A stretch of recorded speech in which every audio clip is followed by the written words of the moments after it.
Une journée déterminante pour Patrick Dils, l'accusé du double meurtre de Montigny-lès-Metz, a d'abord clamé son innocence en préambule de son audition, mais il a eu bien du mal à s'expliquer sur certains détails du dossier. À Lyon, Clément Veyrenal et Salah Agrabi. Patrick Dils en difficulté cet après-midi devant la cour d'assises du Rhône. Comment expliquer de manière convaincante les aveux circonstanciés qu'il avait passés il y a 15 ans devant les policiers? Des aveux répétés aux juges d'instruction, aux psychologues et à ses parents.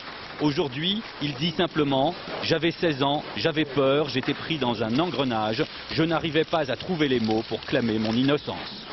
Il explique dans quelle logique et dans quel engrenage surréaliste il s'est trouvé pour passer des aveux de faits abominables qu'il n'a jamais commis. Et j'ai trouvé ces explications convaincantes, comme j'ai trouvé les interrogations de la présidente légitimes. Parce que c'est vrai que c'est un mécanisme intellectuel qui est surprenant. Car 15 ans après, de lourdes charges pèsent encore dans le dossier.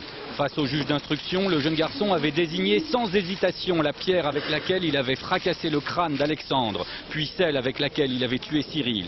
Des aveux formulés alors que les résultats du laboratoire de police scientifique n'avaient pas encore été communiqués aux enquêteurs.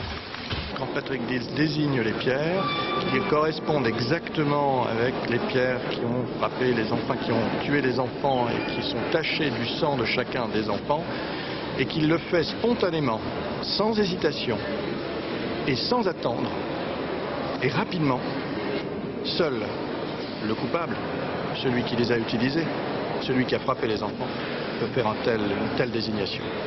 Manifestement, Patrick Dils peine à convaincre la cour d'assises. J'ai du mal à vous suivre, conclut la présidente après 2 heures de questions et de réponses. Vous aviez tellement d'occasions de clamer votre innocence. Réponse de Patrick Dils, je suis innocent, ce que j'ai vécu, personne ne peut l'imaginer, personne ne peut le comprendre.